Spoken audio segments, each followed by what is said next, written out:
But it is a slur. I will say, though, that that's the lesser of our concerns.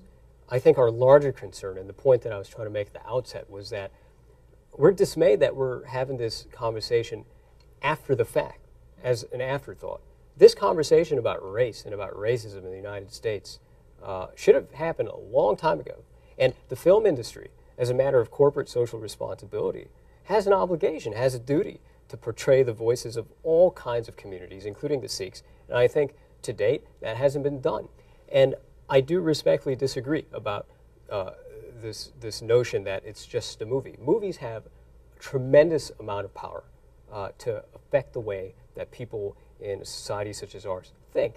And frankly, one of the things that we're missing in the Sikh community is a presence in the film industry. And we believe that we will be able to affect so much more change through the media, through the film industry, through a Sikh actor or actress or filmmaker or a Sikh artist, than we would as lawyers, as legislative advocates, and so forth. Why? Because the audience is so much bigger.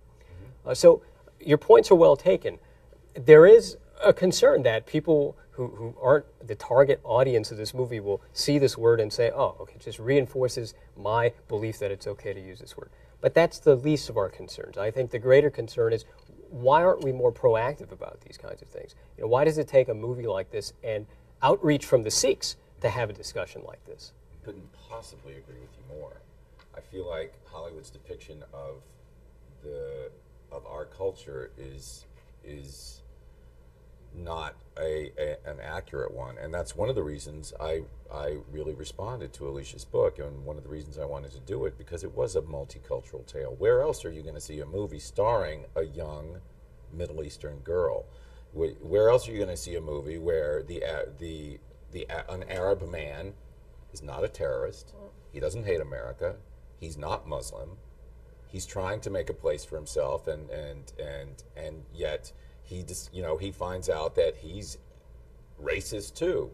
Somebody who has been the victim of racism is also exhibiting racist attitudes towards the African American boy.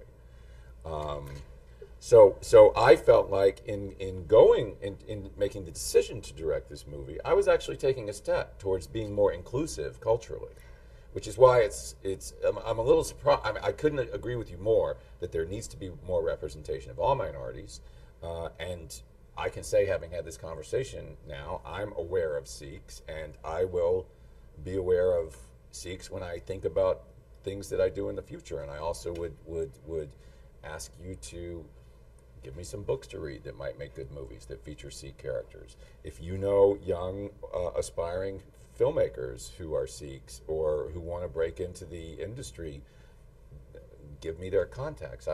Nothing would please me more than to be a part of helping that kind of transformation take place. Now, I agree with you. America wants to ignore